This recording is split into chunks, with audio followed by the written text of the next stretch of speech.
Halo teman-teman, perkenalkan nama saya Aurelius Andikasanda. Saya dari kelas 10F. Jadi di sini saya akan membahas tentang pengaruh kerajaan Hindu Buddha di Indonesia yang masih ada sampai sekarang. Yang pertama, seni bangunan atau arsitektur. Catatan sejarah mengatakan bahwa di Indonesia ada banyak kerajaan zaman dulu yang berlatar belakang Hindu dan Buddha. Maka dari itu, ada banyak sekali bangunan yang dibangun pada zaman itu bercorak Hindu dan Buddha. Hingga saat ini, beberapa bangunan yang dibangun pada zaman kerajaan Hindu Buddha masih bisa kita lihat. Bangunan-bangunan yang dibangun pada kerajaan Hindu Buddha biasanya berbentuk candi. Setiap bangunan candi yang memiliki corak Hindu Buddha mempunyai fungsi yang berbeda-beda. Ada bangunan candi yang berfungsi untuk tempat ibadah, pemakaman, dan ada yang sebagai tempat pemandian suci. Candi yang berfungsi sebagai makam merupakan candi dengan corak Hindu, sedangkan candi yang berfungsi sebagai tempat ibadah merupakan candi dengan corak Buddha. Jika dilihat dari bangunan dengan corak Hindu Buddha, maka bisa dikatakan bahwa kerajaan Hindu dan kerajaan Buddha sangat berjaya pada masanya. Pada dasarnya, candi terbagi menjadi beberapa bagian, yaitu kaki candi, tubuh candi, dan puncak candi. Kaki candi disebut dengan buhur loka yang berarti alam dunia fana.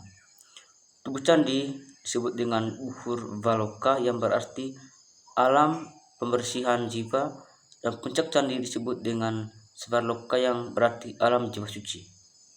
Namun, adanya akulturasi budaya membuat bangunan candi disesuaikan dengan kekhasan dari budaya Indonesia. Yang kedua, sistem sosial. Pada sistem sosial kemasyarakatan, Hindu Buddha peran dan fungsi sosial anggota masyarakat dikelompokkan berdasarkan tingkat derajatnya. Yang pertama, Brahmana. Pada tingkatan ini, seseorang akan memiliki peran untuk menjadi penasihat, raja, dan pendidik agama. Yang kedua, Ksatria. Pada tingkatan ini, seseorang akan menjadi penyelenggara dan penata sistem pemerintahan yang bertujuan untuk mempertahankan kekuasaan kerajaan. Ksatria juga berperan sebagai pembela kerajaan seperti pembantu raja dan tentara. Yang ketiga, Vaisya. Pada tingkatan ini, seseorang dikategorikan sebagai masyarakat biasa yang memiliki profesi sebagai pedagang, petani, nelayan, dan pelaku seni. Yang kelima, Sudara.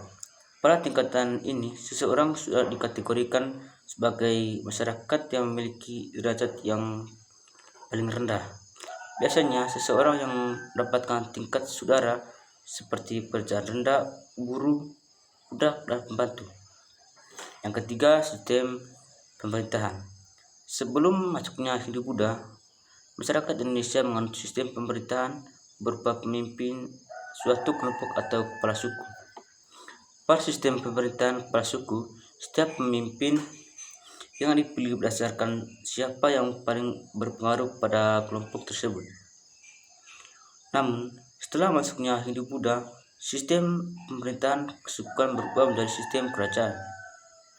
Pemimpin dari suatu kelompok masyarakat berada di tangan seorang raja. Seorang raja mempunyai hak untuk mewariskan tahtanya secara turun-temurun. Pada sistem kerajaan ini, para dukun diangkat menjadi prasiat dan memiliki gelar Brahmana serta posisi yang berada di bawah raja. Sementara itu, kedudukan rakyat tetap sebagai Vaisya dan para budak tetap menjadi posisinya yaitu sebagai Sudara. Baik teman-teman, sekian dari saya. Sekian dan terima kasih.